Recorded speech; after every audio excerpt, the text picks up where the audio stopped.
여러분, 오늘 새벽에 참 잘 오신 것 같습니다. 오늘 본문은 예수를, 하나님을 믿는다는 것이 무엇인지 정확하게 오늘 본문이 알려줍니다. 그리고 그 예를 믿음의 조상이라는 아브라함을 통해서 하나님을 믿는다는 것이 무엇인지 정확하게 예시를 들어서 가르쳐주고 있습니다.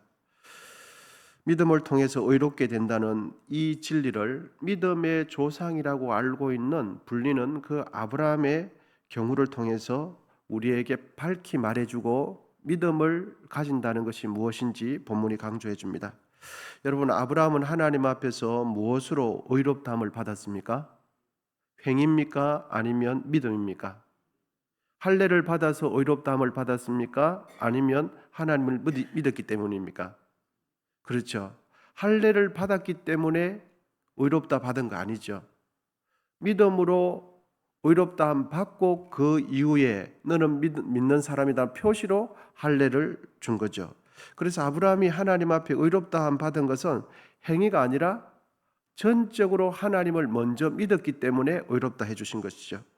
여러분, 이제 이 경우를 바울이 왜 그런지를 설명을 해 나갑니다. 100세가 된 아브라함에게 하나님께서 너의 몸을 통해서 아들이, 자녀가 생길 것이다 라고 말을 해 주었습니다. 그때 여러분, 그 말을 들은 아브라함의 아내 되는 사레는 그 장막 뒤에서 뭐 했습니까? 웃었어요. 비웃었어요. 하나님이 말씀하시는데 어이가 없어서 그 사레는 부끄러워서 입을 감추면서 비웃었어요. 이 내용이 창세기 18장 11절에서 12절에 기록되어 있는, 제가 천천히 읽어드리겠습니다. 아브라함과 사라는 나이가 많아 늙었고 사라에게는 여성의 생리가 끊어졌느니라. 12절, 사라가 속으로 웃고 이르되 내가 노쇠하였고 내 주인도 늙었으니 내가 무슨 즐거움이 있으리요. 여러분, 성경은 이 사라의, 여성 사라의 신체 상태를 정확하게 기록해 주는데 무엇이 끊어졌다고 밝혀주고 있습니까? 그렇습니다. 아기를 가질 수 있는 여성의 기능으로서 생리가 끊어졌다. 그래서 아기를 갖지 못하게 되었다. 이 상황을 정확하게 생리가 끊어졌다라고 기록을 해줍니다. 그리고 난 뒤에 창세기는 쭉 이어져 가다가 창세기 21장 1절에서 2절 다시 아브라함의 가정을 재조명해주고 있는데 이렇습니다. 여호와께서 말씀하신 대로 사라를 돌보셨고 여호와께서 말씀하신 대로 사라에게 행하셨으므로 사라가 임신하고 하나님이 말씀하신 시기가 되어 노년에 아브라함에게 아들을 낳으니. 여러분, 창세기 18장에서는 아브라함의 아내 되는 사라가 무엇이 끊어졌다고요? 아기를 임신할 수 있는 신체적인 기능이 할 수 없는데, 그런데 그때 사라는 웃었어요. 내가 아기를 가질 수 있는 몸이 아닌데 했는데, 그런데 창세기 21장에 가보니까 사라가 임신했다라고 기록을 해주죠. 그런데 여러분, 이러한 사건을 오늘 본문 바울이 어떻게 해석을 해주냐 하면은 본문 18절에서 22절 천천히 한번 이제 읽어보겠습니다. 18절부터 22절입니다. 시작. 아브라함이 바랄 수 없는 중에 바라고 믿었으니 이는 내 후손이 이같으리라 하신 말씀대로 많은 민족의 조상이 되게 하려 하심이라. 그가 100세나 되어 자기 몸이 죽은 것 같고 사라의 태가 죽은 것 같음을 알고도 믿음이 약하여지지 아니하고 믿음이 없어 하나님의 약속을 의심하지 않고 믿음으로 견고하여 져서 하나님께 영광을 돌리며 약속하신 그것을 또한 능히 이루실 줄을 확신하였으니 그러므로 그것이 그에게 의로 여겨졌느니라. 아멘. 아브라함이 하나님 앞에서 의롭게 된 근거는 무엇입니까? 자기가 백성이 되었고 자기 몸이 아기를 낳을 수 있는 기능에서 죽었고, 또 아내가 되는 사라의 그 여성의 임신할 수 있는 그 기능이 중단되었음에도 불구하고 사라의 몸이 죽은 것 같음에도 불구하고 뭐가 약해지지 않았다고요? 믿음이 약하여지지 아니하고, 믿음이 없어서 하나님의 약속을 의심하지 않은 걸 보고 하나님께서는 아브라함에게 그 아브라함의 믿음을 보고 의로 여겨주셨다고요. 아브라함과 아내는 익히 알고 있었습니다. 그리고 그 부부는 생각을 단정지었어요. 우리의 가정에는 결코 아기가 생길 수 없다. 왜? 나도 늙었고 내 아내도 임신이 불가능한 몸이기 때문에. 그래서 아브라함과 사라는 확신했어요. 우리 가정에는 결코 아기가 생길 수 없다. 이렇게 100% 믿고 있었어요. 우리 가정에는 아기가 생기지 않는 것이 100%다. 그런 신체적인 조건 속에서 아브라함은 뭐가 약해지지 않았다고요? 하나님께서 말씀하시니까 하나님께서 말씀하신 그 약속을 붙들고 믿음이 약해지지 않았다는 거죠. 하나님은 그걸 보시고 아브라함의 그 믿음을 보시고 의롭다 해주신 거죠.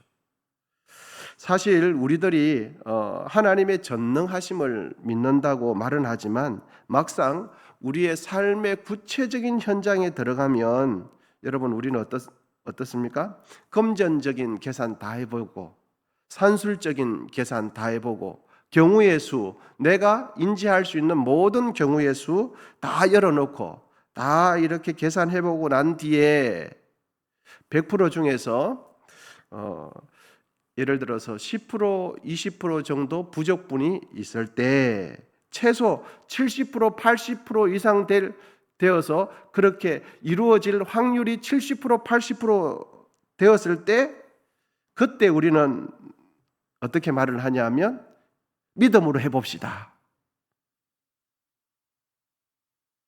바로 그때 계산 다 해놓고 70%, 80% 정도는 성취될 가능성이 있어요.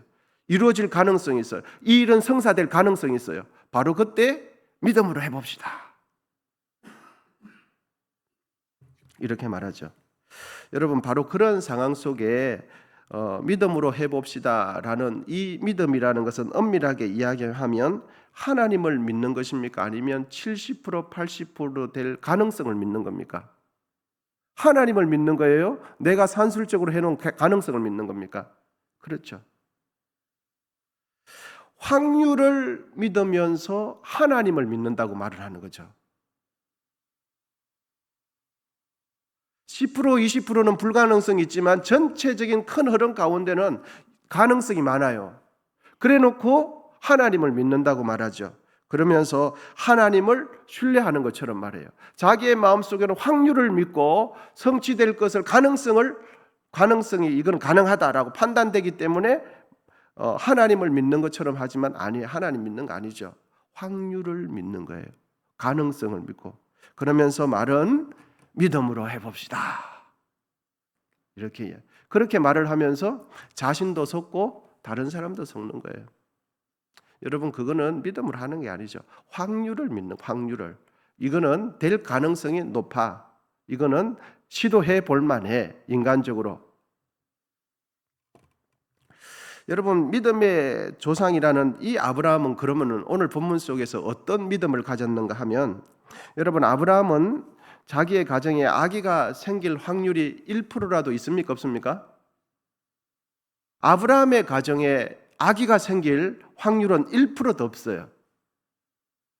불가능이 100%예요. 그런데 아브라함은 믿었어요. 확률이 1%도 안 되는데 빵프로인데 믿었어요. 무엇을요? 하나님의 말씀을 믿은 거죠. 이것을 믿음이라고 이야기하는 거죠. 확률이 믿음이 아니에요. 아브라함은 그러면 왜 믿었는가? 환경과 확률을 믿은 것이 아니라 전능하신 하나님께서 말씀하시기 때문에 전능하신 하나님을 믿은 거죠. 전능하신 하나님이라는 것은 조건과 환경을 하나님께서 주권자이시기 때문에 바꿀 수 있다는 것을 믿었어요.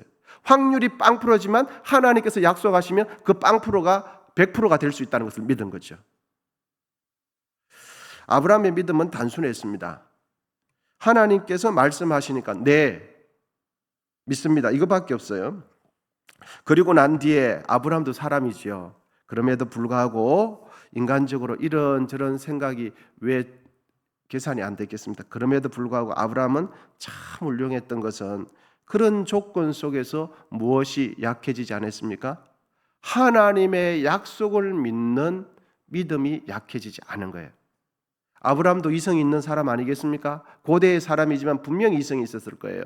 그럼에도 불구하고 자기의 여성의 성경이 기록하기를 사라가 생리가 끊어졌다라는 이 말은 그 시대의 사람도 생리가 끊어지면 아기가 임신이 되지 않는다는 것을 알았다는 것을 이야기해 주죠. 그럼에도 불구하고 아브라함은 하나님께서 말씀하셨으니까 를 주장했던 것 같습니다. 이것이 바로 아브라함이 하나님을 믿었던 믿음이에요. 그리고 그러한 아브라함의 믿음을 보시고 하나님께서는 아브라함을 어떻게 칭해 주셨습니까? 의롭다고 칭해 주신 거예요. 그 믿음을 보시고 의롭다고 칭해 주신 거죠. 그런데 여러분, 우리는 아까도 말씀드렸지만 꼭 그런 건 아니지만 대체로 그렇죠. 그 확률을 믿고 내 계산을 믿는 것처럼 믿으면서 말은 믿음으로 합시다라고 하는데, 그러면 내가 믿는 이 믿음을 가지고 하나님께서 의롭다고 칭해 주시겠는가? 하나님은 우리의 입술로 하는 말을 들으시는 게 아니라 진심으로 하는 내 속에 있는 내 생각을 보세요. 그래서 하나님을 안 믿으면서 하나님 믿습니다 한다고 하나님께서 내가 말했으니까 내가 말을 한 것을 믿어줄까?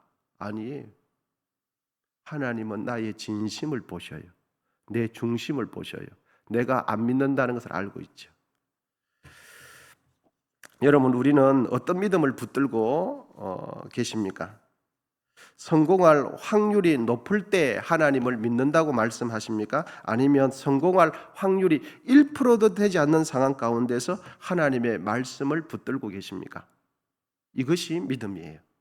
이것이. 그렇다고 제가 드리는 말씀은 인간적인 합리성, 이성, 산술적인 계산이 쓸데없다라고 말씀드리는 것이 아니라 하나님 말씀 앞에서는 나의 지식과 산술적인 계산, 인간적인 합리성을 내세우지 말아야 한다. 이걸 말씀드리는 거예요. 인간의 합리성을 내세웠던 아브라함의 아내 사라도 하나님이 말씀하실 때 어이가 없어서 그 여성도 웃었어요. 속으로 비웃은 거죠. 하나님 말씀을 비웃은 거죠. 여러분, 하나님 앞에서 의롭게 되는 영적인 원리는 구약의 아브라함이나 지금의 신약이나 이 영적 원리는 동일합니다. 조금도 다르지 않습니다. 하나님께서 우리에게 요구하시는 믿음은 바로 무엇이냐? 전능하신 하나님을 믿는 거예요. 나는 부족해도 하나님께서 말씀하시면 그거는 천지가 바뀌어도 그대로 된다. 하나님의 말씀을 믿는 것을 믿음이라고 말을 하는 거죠. 나의 이성과 합리성이 동의가 됐기 때문에 믿는 게 아니에요. 그거는. 여러분, 이 세상이 어떻게 만들어졌습니까? 하나님 말씀으로 천지가 만들어졌죠. 그것을 보신 분 있으십니까? 아무도 없어요. 그런데 하나님께서 말씀하시니까 믿어지는 거예요. 하나님께서 우리에게 요구하시는 믿음은 바로 하나님의 말씀을 믿는 믿음이죠. 하나님은 죽은 지 3일 된 그 예수님을 성령으로 살리셨다는 이것을 믿기를 원하세요. 그리고 남자를 알지 못하는 마리아가 성령에 의해서 예수님께서 잉태되었다는 이것을 믿기를 원하세요. 우리의 인간의 이성으로는 믿어지지 않죠. 그러면 왜 믿는가? 하나님께서, 전능하신 하나님께서 말씀하셨으니까 믿는 거예요. 그래서 아브라함이 믿는 믿음의 결과, 우리가 예수를 믿는 믿음의 결은 같은 거죠. 이제 본문 24절과 25절 같이 한번 읽어보겠습니다. 바울이 진짜 하고 싶은 말은 이 말씀이에요. 24절과 25절 시작. 의로 여기심을 받은 우리도 위함이니 곧 예수 우리 주를 죽은 자 가운데서 살리신 이를 믿는 자니라. 예수는 우리가 범죄한 것 때문에 내줌이 되고 또한 우리를 의롭다 하시기 위하여 살아나셨느니라. 아멘. 우리는 예수님을 보지 못했어요. 예수님께서 십자가 위에 돌아가시는 것들을 보지 못했어요. 부활한 것도 보지 못했어요. 그런데 그 예수님이라는 분이 성령에 의해서 태어났고 십자가 위에서 죽으셨는데 보지도 못한 그분께서 나의 죄를 위하여 죽으셨다는 거죠. 그리고 나의 의를 위하여, 우리의 부활을 위하여 부활하셨다는 것, 이것을 믿는 거예요. 왜? 하나님께서, 전능하신 하나님께서 말씀해 주셨기 때문이죠. 사람이 보기에는 100% 불가능해도 하나님께서 말씀하시고 약속하시면 의심 없이 믿는 믿음이 아브라함이 가졌던 믿음의 성격이에요. 우리도 우리 죄를 위하여 십자가 위에서 죽으시고 3일 만에 부활하신 그 예수님을 확실하게 믿어야 되는 것입니다. 그것을 믿을 때, 예수를 믿을 때 하나님께서는 예수를 믿는 믿음을 보시고 우리를 의롭다라고 칭해 주시는 거죠. 그럴 때 우리도 믿음의 조상인 아브라함의 후손이 되는 거예요. 그럴 때 아브라함이 받았던 복을 우리가 누리게 되는 거죠. 여러분, 예수를 믿는다는 것은 확률을 믿는 게 아니에요. 신앙생활을 한다는 것은 확률적인 인간적인 계산을 바탕에 깔고 그럴듯하게 믿음으로 포장하는 것을 믿는다고 이야기하지 않아요. 정말 하나님 말씀을 붙드는 거예요. 이것이 믿음이에요. 오늘 이 하루 살아가실 때 정말 하나님 말씀 1.1핵도 변함이 없으신 그 하나님의 말씀을 우리의 가슴에 새기고 이 하루 말씀 붙들고 승리하는 복된 날 되시기를 축복합니다. 기도하겠습니다.